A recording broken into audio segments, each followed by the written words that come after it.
Hello students. Last video में हम लोगों ने बाइंड फोर्स और बायोंसी के बारे में कुछ पढ़ा था। अब हम पढ़ते हैं कि जो बाइंड फोर्स है वो जो अफेक्ट करता है वो किन किन फैक्टर की वजह से अफेक्ट करता है।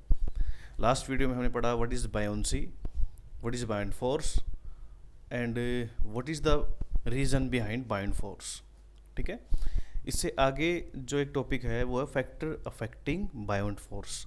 कौन कौन से वो फैक्टर हैं जो बायोंड फोर्स को अफेक्ट करते हैं, मीन्स जिनके कारण बायोंड फोर्स है वो चेंज होता है। सबसे पहला जो फैक्टर है that is volume of object. ठीक है, किसी भी ऑब्जेक्ट को हम लिक्विड में इमर्ज्ड कर रहे हैं, ठीक है, तो उसका जो वॉल्यूम है वॉल्यूम पे बायोंड फोर्स डिपेंड करता है। कैसे? फॉर एग्जांपल, ये आपके पास मान लो कोई कंटेनर है और कंटेनर में हम कोई एक लिक्विड लेते हैं और लिक्विड में हम किसी ऑब्जेक्ट को इमर्ज करते हैं। फॉर एग्जांपल, ये हमने ऑब्जेक्ट इमर्ज कर दिया। ठीक है, अब अगर इससे ज़्यादा वॉल्यूम का अगर हम ऑब्जेक्ट इसमें इमर्ज करें, मान लो हमारे पास एक ज़्यादा वॉल्यूम का अगर ऑब्जेक्ट हो, ठीक है, उसको अगर हम इसमें इमर्ज करें तो as compare to this object buoyant force exert larger in this object. इस ऑब्जेक्ट पे बाइंड फोर्स ज़्यादा लगेगा as compare to this object, because इसका वॉल्यूम क्या है, ज़्यादा है। ठीक है, आप इसको प्रैक्टिकल भी करके देख सकते हैं।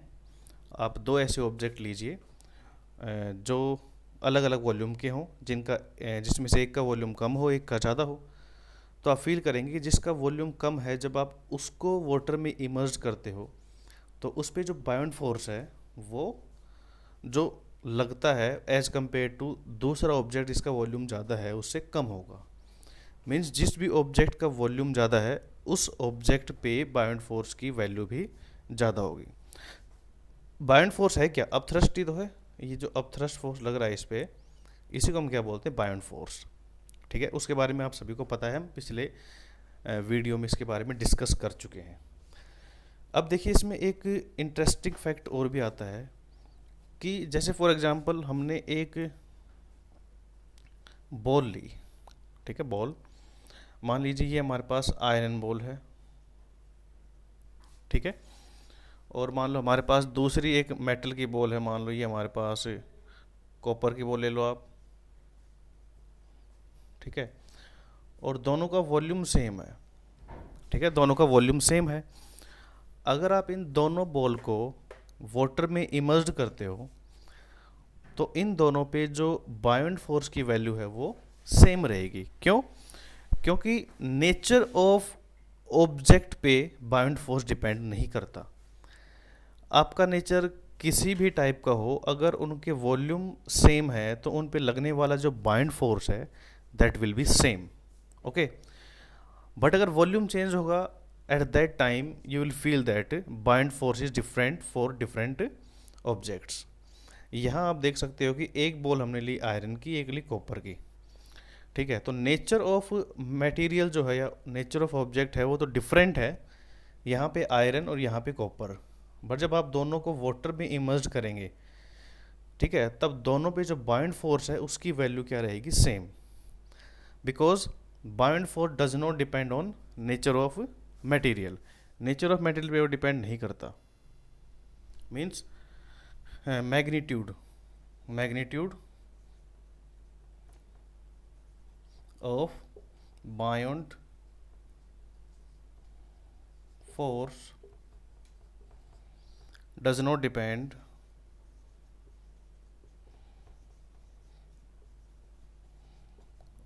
डिपेंड्स ऑन नेचर ऑफ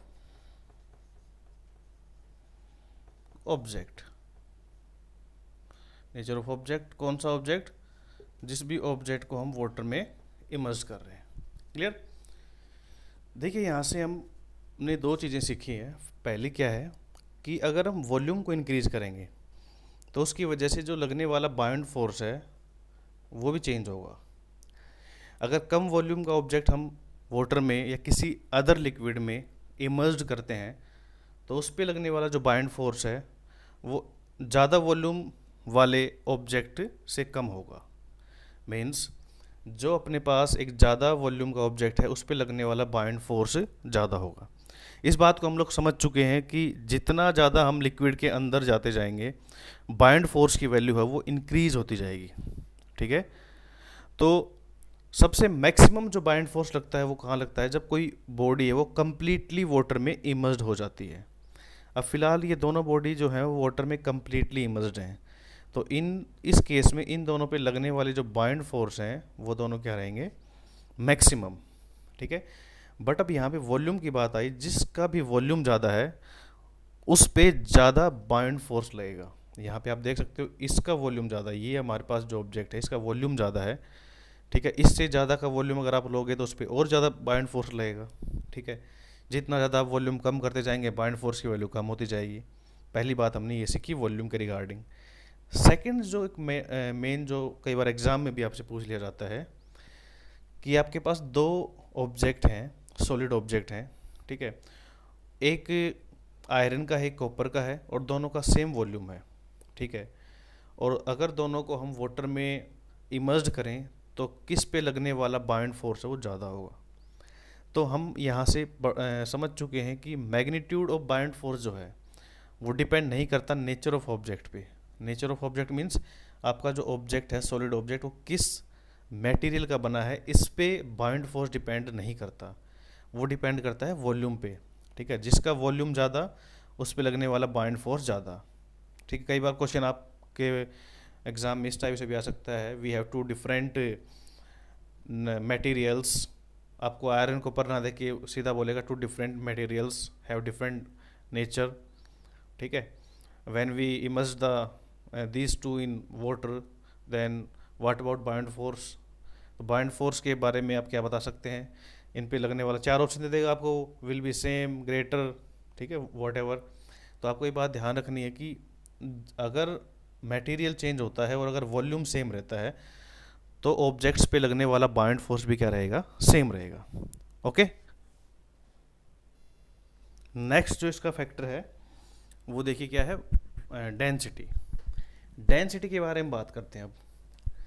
जितनी ज़्यादा किसी लिक्विड की डेंसिटी होगी वो लिक्विड उतना ही ज़्यादा बाइंड फोर्स अप्लाई करेगा। ठीक है, जैसे फॉर एग्जांपल नॉर्मल वाटर जो है, ठीक है, एक नॉर्मल वाटर और एक जो सी वाटर है, समुद्र का जो पानी है। ठीक है, समुद्र का जो पानी है सी वाटर है, उसकी डेंसिटी क्या है, ज़्यादा है। सी वाटर हायर डेंसिटी,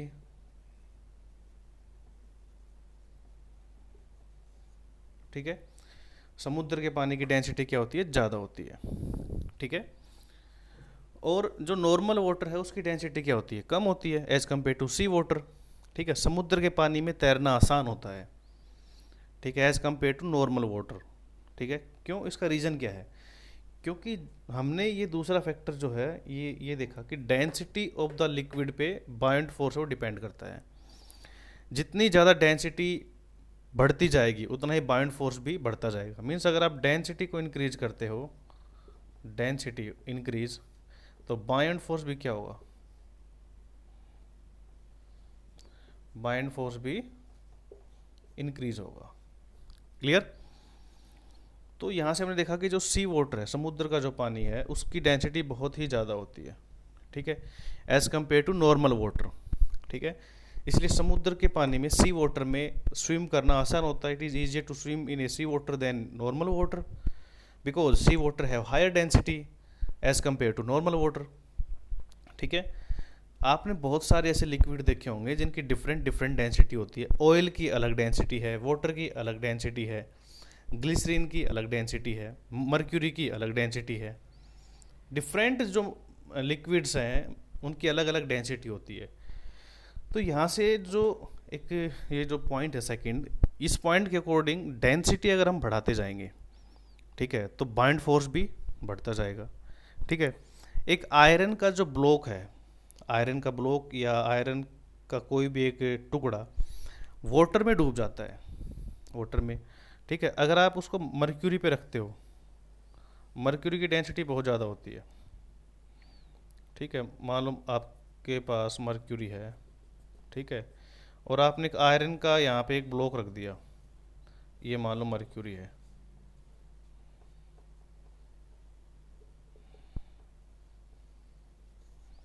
और ये आपके पास आयरन ब्लॉक है।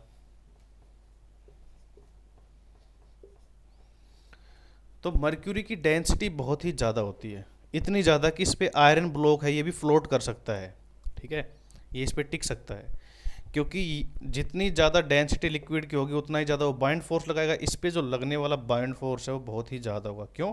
इसकी डेंसिटी बहुत ही ज़्यादा है। जो जिस लिक्विड की डेंसिटी बहुत ही ज़्यादा है वो सबसे ज़्यादा बाइंड फोर्स ऑब्जेक्ट पे अप्लाई करेगा, ठीक है। अगर हम इसी आयरन फ्लोट को वाटर में डालते हैं तो वाटर में डूब जाता, क्योंकि इसका वेट उस टाइम ज़्यादा होता। अब देखो, अपवर्ड फोर्स हो वेट के साथ लड़ाई कर रहा है, अगर वेट जीत गया तो ब्लॉक नीचे, अपवर्ड फोर्स जीत गया तो जो ब्लॉक है वो ऊपर, ठीक है। आगे हम देखेंगे इन दोनों फोर्स के बारे में कि जो ऑब्जेक्ट है वो कब सिंक होते हैं, कब वो फ्लोट करते हैं, कब वो तैरते हैं, कब वो डूब जाते हैं, उसके पीछे यही रीज़न है। इन इन दोनों फोर्स को हम अच्छे से पढ़ेंगे, ठीक है। फिलहाल हम यहाँ पे ये देखते हैं कि जिस ऑब्जेक्ट की डेंसिटी सबसे ज़्यादा होगी उस ऑब्जेक्ट के लिक्विड के थ्रू जो लगाने वाला बाइंड फोर्स है वो सबसे ज़्यादा होगा। एक एग्जांपल देखते हैं, देखिए, जैसे मान लो आपके पास वाटर, एक तो मान लो वाटर है, ठीक है, और एक हम लेते हैं ग्लिसरीन।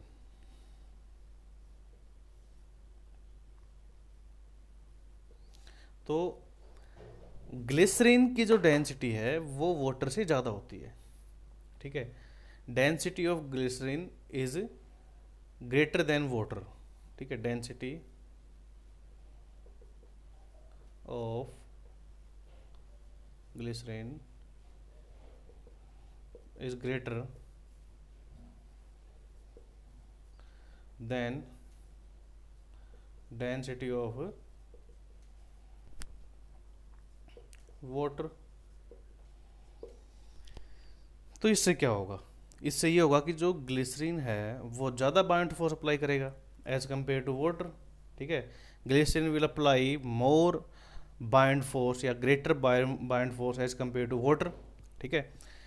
ऐसे ही देखिए मर्क्यूरी को देखें तो मर्क्यूरी की जो डेंसिटी है वो वाटर से भी ज़्यादा है।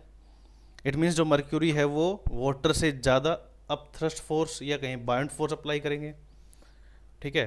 तो यहाँ से हमने क्या देखा कि जो फैक्टर अफेक्ट करते हैं बाइंड फोर्स को वो दो मेन फैक्टर हैं। कौन कौन से हैं? एक तो volume of object emerged in the liquid, second density of the liquid. तो फर्स्ट से हमने क्या सीखा कि जितना ज़्यादा वॉल्यूम होगा ऑब्जेक्ट का, लिक्विड उस पर उतना ही ज़्यादा बाइंड फोर्स अप्लाई करेगा, ठीक है। सेकंड देखा हमने डेंसिटी, डेंसिटी जो लिक्विड की है अगर आप वो इंक्रीज करते जाएं तो बाइंड फोर्स की वैल्यू है वो भी इंक्रीज होती जाएगी। हमने एग्जांपल से देखा कि सी वाटर और नॉर्मल वाटर, दोनों में सी वाटर की डेंसिटी क्या होती है? ज़्यादा होती है, ठीक है। तो सी वाटर की डेंसिटी ज़्यादा है, इसका मतलब क्या हुआ? It is easier to swim in the sea as compare to normal water. Clear? कुछ और एग्जांपल्स देखे हमने कि मर्क्यूरी जो है अगर वो हम किसी कंटेनर में रखें और उस पर आयरन फ्लोट को रखा जाए तो मर्क्यूरी इतना ज़्यादा बाइंड फोर्स अप्लाई करती है कि जो आयरन ब्लॉक है वो इस पर क्या करेगा? फ्लोट करेगा। क्लियर? और यहाँ से हम लोग क्या देख सकते हैं कि जो डेंसिटी ऑफ ग्लिसरीन है वो क्या है? ग्रेटर है। किससे? ग्लिसरीन की डेंसिटी है वाटर से क्या है? ग्रेटर है। It means glycerin will exert more buoyant force as compare to water. Clear? Dear students, एक मोस्ट इंपॉर्टेंट टॉपिक है आपकी स्क्रीन पे, आर्किमिडीज प्रिंसिपल, ठीक है। आर्किमिडीज प्रिंसिपल क्या होता है? आर्किमिडीज प्रिंसिपल जो है वो आपको जो ऑब्जेक्ट है उस पर लगने वाला बाउंड फोर्स और ऑब्जेक्ट को जब हम किसी लिक्विड में इमर्ज करते हैं तो जितना वाटर वो डिस्प्लेस कर देता है उनके बीच में रिलेशनशिप बताता है। देखो एक्चुअल में है क्या। एग्जाम्पल के लिए हम लोग समझ सकते हैं, अगर आप हमारे पास एक बकेट है, एक बाल्टी में अगर हम वाटर डालें, जैसे फॉर एग्जांपल मान लो ये आपके पास कोई भी एक कंटेनर है, ठीक है, और ये पानी से भरी हुई है, बकेट है, कंटेनर, जो भी आप मानना चाहें, ठीक है, अप टू ब्रिम, मीन्स ऊपर तक ये पानी से भरी हुई है। जब आप इसमें किसी ऑब्जेक्ट को इमर्ज करेंगे, इसको इमर्ज करेंगे, ठीक है, तो कुछ वाटर है वो बाहर निकलेगा, ठीक है। अगर आप इस वाटर को कलेक्ट कर लें, ठीक है, ये वाटर जो इसमें, ठीक है, बाहर निकलेगा।